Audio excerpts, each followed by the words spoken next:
तो hello guys, कैसे हैं आप सभी। उम्मीद करता हूँ बहुत अच्छे से जी रहे होंगे। मैं हूँ रॉकी रजक, आपका एजुकेशनल ट्रेनर जो देता है आपको एजुकेशनल ट्रीटमेंट। सो बच्चों, मैं आपको ट्रीटमेंट जो दे रहा था, लाइट चैप्टर का ट्रीटमेंट दे रहा था, चैप्टर 10 क्लास 10 का लाइट का ट्रीटमेंट दे रहा था, जिसमें हमने बहुत सारी बातचीत ऑलरेडी कर चुके थे। लास्ट क्लास में हमने साइन कन्वेंशन सीखा था। आज उसी साइन कन्वेंशन को इम्प्लीमेंट करना सीखेंगे। आज हम मिरर फॉर्मूला के बारे में जानेंगे और इसके अलावा मैग्निफिकेशन के बारे में जानेंगे। सो सबसे पहले मिरर फॉर्मूला। सो देखो, मिरर फॉर्मूला क्या होता है, ध्यान से देखना।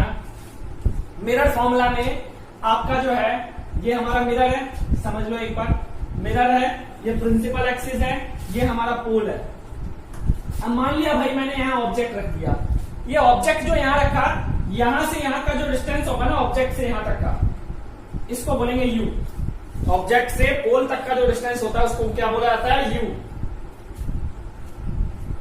और इसके अलावा जो बीच में एफ और सी था, इस एफ और पी के बीच में जो डिस्टेंस होता है उसको बोला जाता है एफ, मतलब कि फोकल लेंथ। Focal length. अब मान लो अगर इमेज हमारा राइट साइड में बन जाए, मान लिया लेफ्ट साइड में ज्यादा कॉम्प्लेक्सिटी है, लेफ्ट में ही बन सकता है, बुरा मत मानना, लेकिन मैं राइट में बना रहा हूं। राइट में अगर मान लिया मैंने यहाँ इमेज बना दिया, तो यहां से यहाँ का जो डिस्टेंस होगा उसको बोलेंगे वी। उसको बोलेंगे वी, मतलब कि ऑब्जेक्ट का डिस्टेंस यू, इमेज का distance v, focal length f. So इसके बीच में रिलेशन को हम बोलते हैं मिरर फॉर्मूला। और रिलेशन क्या होता है हमारे पास, 1/f is equal to 1/v plus में 1/u। अब ये फॉर्मूला कहां से आया, कैसे आया, ये जानने की जरूरत नहीं है, क्योंकि हमें बस 10वीं ही अभी करना है। 10th में 90++ लाना है। फिर आगे जब हम साइंस लेंगे तो हम जाकर थोड़ा सा डिटेल में 12th क्लास में जानेंगे। तो इस क्लास में बस इतना ही समझना है कि ये फॉर्मूला जो है इसको बोलते हैं हम मिरर फॉर्मूला। ये कहां से आया, कैसे आया, उससे हमें बिल्कुल भी मतलब नहीं है। सो ये क्या है हमारा, it's a mirror formula. It's a mirror formula. So ये हमारा मिरर फॉर्मूला है। इसके अंदर एफ की वैल्यू, आपका एफ क्या है, फोकल लेंथ, वी क्या है आपका इमेज का डिस्टेंस, यू क्या है ऑब्जेक्ट का डिस्टेंस। अब इसमें आपको जो है एफ की वैल्यू क्या हो सकता है, पॉजिटिव नेगेटिव दोनों हो सकता है। सो पॉजिटिव कब होगा, जब कॉन्वेक्स होगा। आपको बताया था कॉन्वेक्स का जो है फोकल लेंथ, ये लिख लेना, गांठ बांध लो, बहुत इंपॉर्टेंट सूचना है, क्वेश्चन हेल्प करने में जबरदस्त मदद करेगा। सो कॉन्वेक्स में एफ की value always positive. Convex mirror में, लेंस में भी सेम रहता है। लेंस में भी अभी अगला जो है लेंस फॉर्मूला पढ़ेंगे अभी जब लेंस पे आएंगे। और इसके अलावा ये जो कॉन्केव में, ये होगा नेगेटिव। कॉन्केव में एफ की वैल्यू ऑलवेज नेगेटिव। इसके अलावा यू की वैल्यू तो हमेशा नेगेटिव होता हुआ रहा है। यू की वैल्यू हमेशा नेगेटिव, कभी भी पॉजिटिव नहीं रहेगा यू की वैल्यू। अब वी का क्या है साहब, वी का भी तो कुछ बताइए। सो देखो वी का क्या हो जाएगा बच्चों, वी का हमारे पास दो मिरर है। कौन कौन सा, अरे बोलो भाई, कौन कौन सा, कॉन्केव और कॉन्वेक्स। सो हमारे पास पहला जो है कॉन्केव, दूसरा जो है कॉन्वेक्स। तो भैया कॉन्वेक्स के केस में अपनी आदत डाल लो, ऑलवेज पॉजिटिव। कॉन्वेक्स के केस में हमेशा पॉजिटिव वी की वैल्यू। ये मैंने लास्ट क्लास में भी समझाया था, अगर आपने नहीं देखा तो एक बार फिर से डिटेल में देख लेना। और कॉन्केव के केस में भैया पॉजिटिव भी होगा और नेगेटिव भी हो सकता है, दोनों हो सकता है।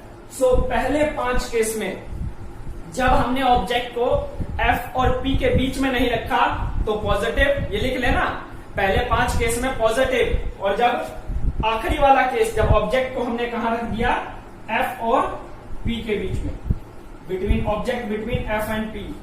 सो फोकस और पोल के बीच में ऑब्जेक्ट को रखा, तो जो इमेज बनेगी ना आपकी, वो इमेज कैसी होगी, उसमें जो इसका इमेज का डिस्टेंस जो होगा नेगेटिव हो जाएगा। सॉरी, उल्टा कर दिया मैंने, इसमें पॉजिटिव होगा और यहाँ पे नेगेटिव होगा। इसमें पॉजिटिव क्योंकि इसमें बिहाइंड द मिरर बन जाता है, लास्ट वाले केस में बिहाइंड द मिरर बन जाता है। सो दैट्स व्हाई वहां पॉजिटिव आता है। समझ पाए इसमें कि आपका जो है ये सारा जो है मिरर फॉर्मूला का खेल है।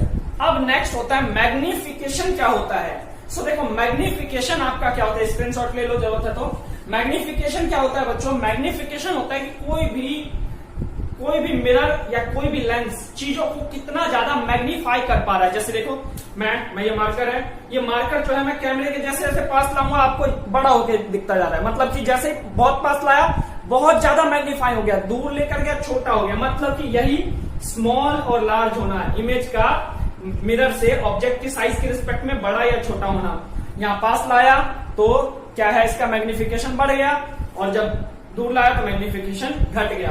तो इसी को हम क्या बोलते हैं, मैग्निफिकेशन, मतलब कि कितना चीजों को एनलार्ज करेगा और कितना चीजों को छोटा करेगा। सो हम ये कह सकते हैं it is the ratio of height of image upon में हाइट ऑफ ऑब्जेक्ट। ये किसका रेशियो होता है, ऑब्जेक्ट का और इमेज का और ऑब्जेक्ट का हाइट का रेशियो। सो देखना समझना, इसको मिटा रहा हूं मैं, छाप लो इसको, जरूरी है।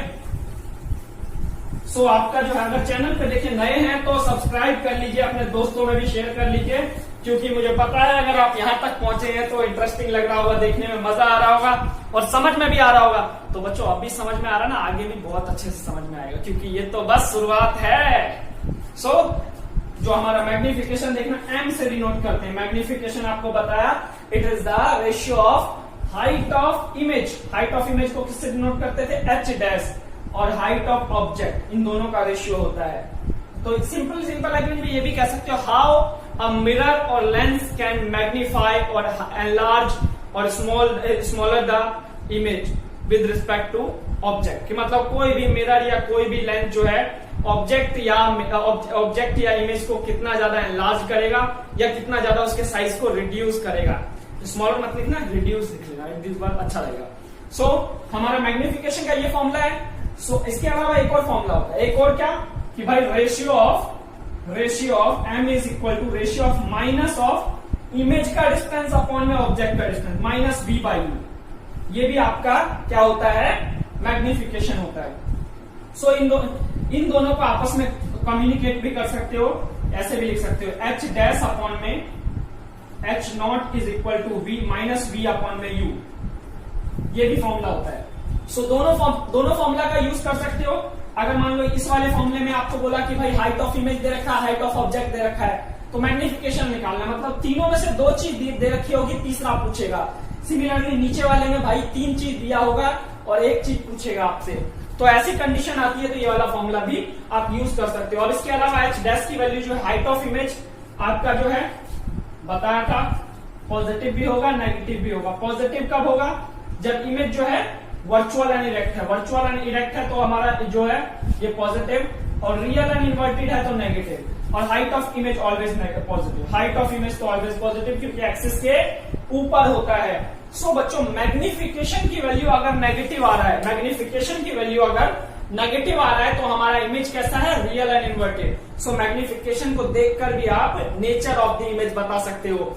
सो हमारा एम की वैल्यू अगर m की वैल्यू नेगेटिव है तो रियल एंड इन्वर्टेड इमेज होगा, m की वैल्यू पॉजिटिव है तो वर्चुअल एंड इरेक्ट हो जाएगा इमेज जो होगा वर्चुअल एंड इरेक्ट हो जाएगा। सो ये बातचीत लिख लेना, न्यूमेरिकल सॉल्व करने में बहुत हेल्प करेगा। अभी आगे हम न्यूमेरिकल सॉल्व करेंगे बड़े प्यार से, बड़े मस्त तरीके से। सो ठीक है, उम्मीद करता हूं मैग्निफिकेशन और लेंस फॉर्मूला समझ में आया होगा, और कैसा समझ में आया कमेंट में जरूर बताना। तो आज के लिए इतना ही रखते हैं, फिर मिलेंगे अगली सभा में, तब तक के लिए दुआ में याद रखिएगा। Good bye, take care.